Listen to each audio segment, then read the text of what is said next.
Joining me now from just outside Washington is Sourabh Gupta. He's a senior Asia-Pacific International Relations Policy Specialist at the Institute for China-American Studies.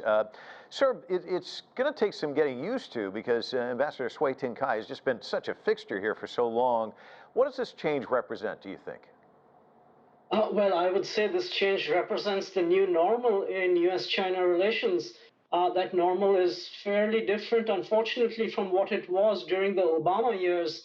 And after Mr. President Trump came into office and had his multiple wars against China, economic wars against China, the relationship deteriorated and there was a much franker style of communication. And in that frank style of communication with both sides, we have a new ambassador who has robustly defended those Chinese interests and now is really I would say, in the hot seat in trying to do diplomacy also here in the United States and project Chinese interests as well as balance sensitivities in this regard.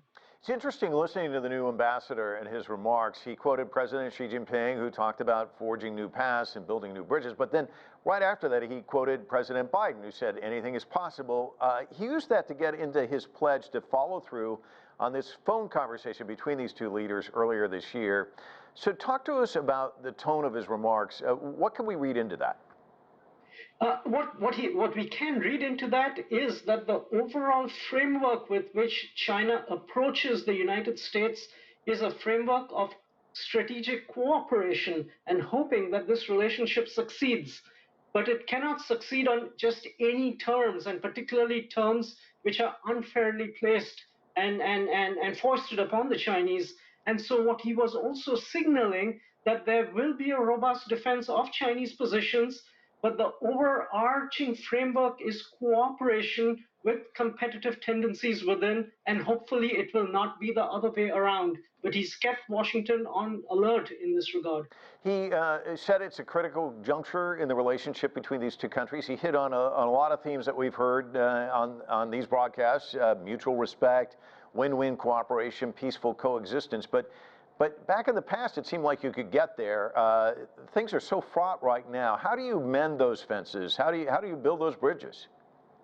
It's a gradual process. It's a slow process. First, you communicate red lines, lines that should not be crossed by either party.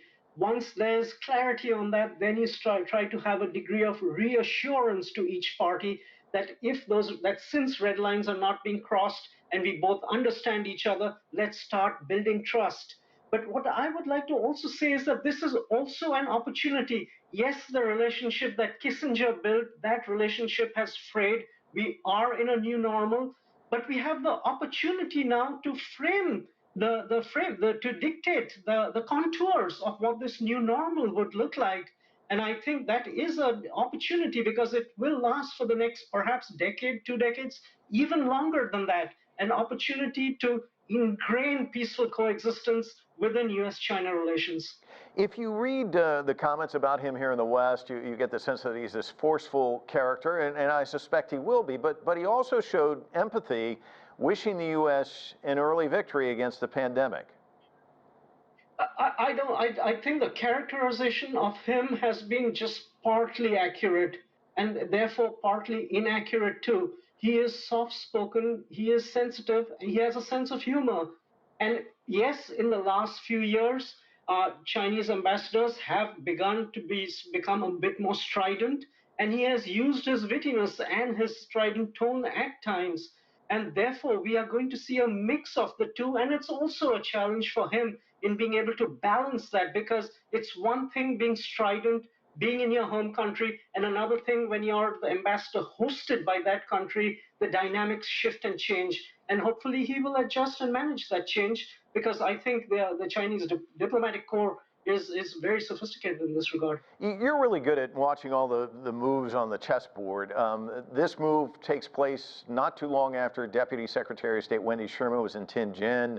Is this a delicate dance between these two powers? Are we going to see a thaw? What do you think is happening with this relationship? Because a lot of the stuff, the talks happen off the record where we don't see it. Where do you see the relationship going at this point?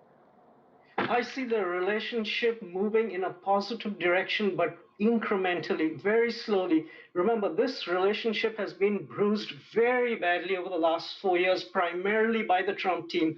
It's not that easy for the Biden team to make that pivot. And in the first 6 months, at least at the principles level, they have not made that pivot and they've come strongly. But I've also seen in Deputy Secretary Sherman's comments, as well as Indo-Pacific Coordinator Mr. Campbell's comments, that the time has come to have new guardrails. The time has come to flesh out and define a new modus operandi of coexistence. It is the American side which is saying, let's find a way to work together and find where our interests are. And frankly, from the Chinese side, that has always been an interest, though they've had to play the politics of managing the relationship. And therefore, I can see both sides incrementally moving, despite their harsh rhetoric, in the direction of framing out that new modus operandi for a new normal in coexistence between the two sides. I think all of us would look forward to that. Sourabh Gupta, always a pleasure talking to you. Thanks so much. You're most welcome.